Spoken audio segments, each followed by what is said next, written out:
Kaonti ma Homabay noriwore gi kaontis mamoko e dhialo odiochieng ma tuo ringa mar remo kata sickle cell, kama jotuo kod jogo marito jotuogo nogolo ywak kaluwore gi pek kod akwede magikale e kind oganda.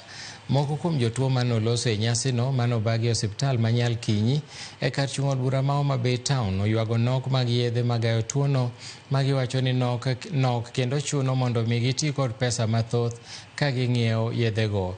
Bende giywago akwede magiwacho ni thoth e kor gwenge kendo jotuo kata mana jogo marito jotuo ineno ka jogo ma ok nyal dongo kendo ngimagi onge. Giywak ne serikand kaontino mondo yie okete yedhe magitiyo godo e ute mag thieth mondo gikonyre. Reyano ema osekonyo ngimana nyaka chir kawuono. To tije matek to kanyal. Puodho kadhiga. Sasa matiyo tich matek tawinjo ka denda ramo. Yudo hydroxyurea yude ok yot. Koro kwanye an kanyiewe chemist to niuso nango 50 bob.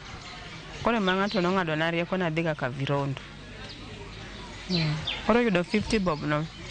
Yudo 100 odiochieng ok yot. Ok en tich mayot ahinya nikech kinde mang'eny obedo gi rem miluongo ni crisis.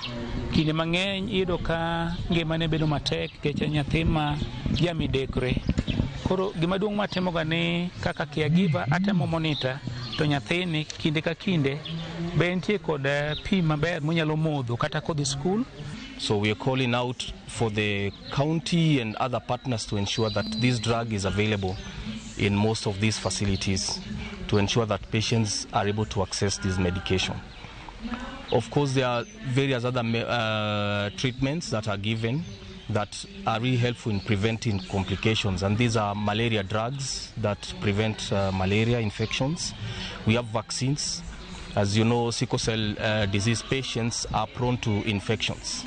Koro nwariwore gi jo thieth kod jok manigi tuo mar sickle cell kod jogo maritogi kwa puonjore kendo kwa nyisogi ni sickle cell ni ok en kaka ni koro ng'adni buch tho.